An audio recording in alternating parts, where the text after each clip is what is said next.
The dark side of enlightenment when awakening consumes the soul.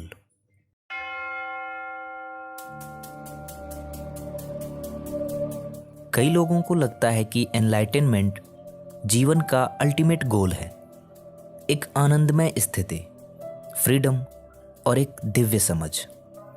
ये शांतचित्त भिक्षुओं, बुद्धिमान ऋषियों और इल्यूमिनेटेड थिंकर्स का चित्रण करते हैं जो जीवन के भ्रमों से ऊपर उठ चुके हैं। लेकिन क्या होगा अगर मैं आपसे कहूँ कि आत्मज्ञान का एक डार्क साइड भी है? क्या होगा अगर शांति के बजाय यह इतनी चरम उदासीनता ले आए कि जीवन में कुछ भी वास्तविक ना लगे? क्या होगा अगर माइंड अपनी नई नई जागरूकता के साथ सामंजस्य स्थापित करने में असमर्थ होकर निहिलिज्म में गिर जाए या यहाँ तक कि पागलपन में भी गिर जाए? हायर ट्रुथ की खोज करने वाले बहुत से लोग यह समझने में विफल रहते हैं कि डिस्ट्रक्शन ऑफ इल्यूजन्स हमेशा स्वर्ग नहीं लाता। यह एक वॉइड, शून्य भी पैदा कर सकता है और कभी कभी वह शून्य सब कुछ निगल जाता है। रामकृष्ण ने ईश्वरीय मिलन की खोज में कई साल गहन अध्ययन में बिताए। उनकी भक्ति इतनी चरम थी कि वे अक्सर घंटों, यहाँ तक कि कई दिनों तक अपने शरीर के प्रति सचेत नहीं रहते थे। लेकिन उनकी यात्रा में एक ऐसा क्षण भी आया जब उनका मन टूटने के कगार पर पहुंच गया था। एक दिन तांत्रिक अनुष्ठान करते समय उन्हें विनाश की देवी काली का दर्शन हुआ। परम आनंद से अभिभूत होकर उन्हें लगा कि उनका आत्मबोध पूरी तरह से विलीन हो गया है। यह उस तरह की जागृति थी जिसका कई साधक सपना देखते हैं, लेकिन इसने उन्हें लगभग पागल कर दिया था। वह अक्सर चिल्लाते, रोते और एक बच्चे की तरह व्यवहार करते, सामान्य वास्तविकता में काम करने में असमर्थ। उनके शिष्यों को चिंता थी कि उनका दिमाग बिखर गया है। डॉक्टरों ने इसे हिस्टीरिया कहा, कुछ ने तो इसे पागलपन भी कहा, लेकिन जो लोग समझते थे वे जानते थे कि उसने beyond the well of reality देख लिया था और उसका मानवीय दिमाग इस बोझ को सहन नहीं कर पाया। फ्रेडरिक नीत्शे, वह व्यक्ति जिसने गॉड इज डेड की घोषणा की, ने अपना जीवन ह्यूमन एग्जिस्टेंस, मोरालिटी और नेचर ऑफ रियलिटी का विश्लेषण करने में बिताया।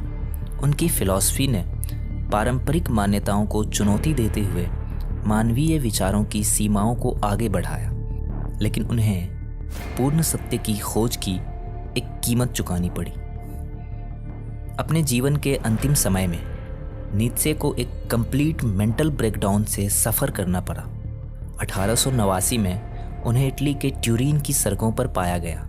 वे बेकाबू होकर रो रहे थे और एक घोड़े को गले लगा रहे थे जिसे उसके मालिक ने पीटा था। इस क्षण के बाद वे कभी भी अपने होश में नहीं आ पाए। उन्होंने अपने अंतिम वर्ष एक अचेतन अवस्था में बिताए, मुश्किल से बोल पाते थे, एक ऐसी दुनिया में खो गए जिसे केवल वे खुद ही देख सकते थे। कुछ लोग कहते हैं कि वह पागल हो गया क्योंकि उन्हें अपने फिलॉसफी के फुल इम्प्लीकेशंस का एहसास हो गया था कि इनहेरेंट मीनिंग के बिना एक दुनिया में सबसे मजबूत दिमाग भी एग्जिस्टेंस के वजन के नीचे ढह सकता है।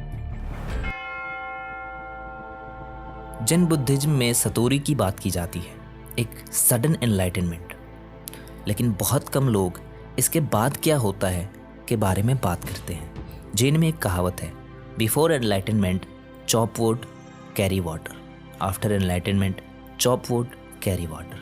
यह बताता है कि जीवन उसी तरह चलता रहता है, लेकिन कुछ लोगों के लिए एनलाइटनमेंट उनकी पहचान को इतना कम कर देता है कि वे अब इस दुनिया का हिस्सा महसूस नहीं करते। एक जैन गुरु की कहानी है जिसने अपने शिष्यों को चेतावनी दी थी, if you are not ready enlightenment will kill you before it frees you. कुछ भिक्षु जो रियलाइजेशन की गहरी अवस्था में पहुंच गए, उन्होंने सारी अटैचमेंट खो दी, न केवल दुख से बल्कि जीवन से भी।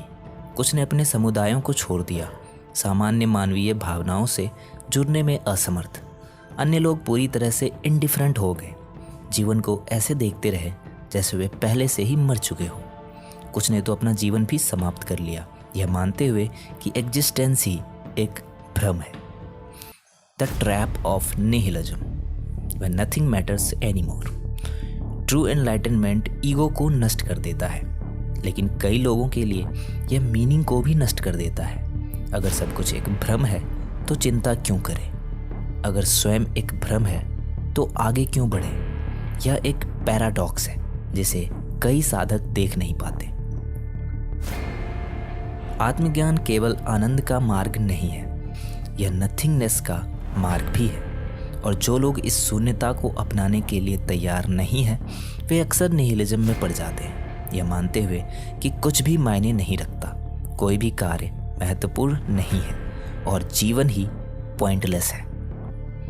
यही कारण है कि कुछ आध्यात्मिक गुरु महान ज्ञान प्राप्त करने के बावजूद समाज से डिटैच्ड हो जाते हैं, लक्ष्यहीन भटकते हैं या आइसोलेशन में रहते हैं।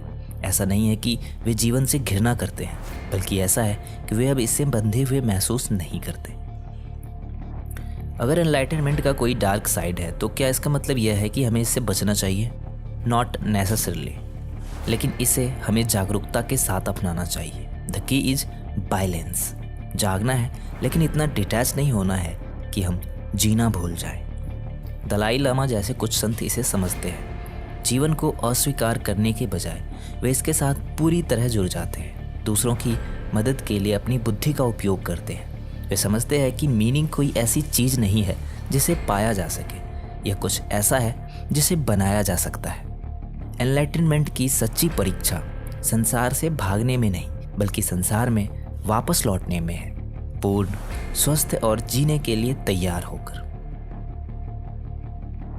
You are not in the universe, you are the universe. Alan watts.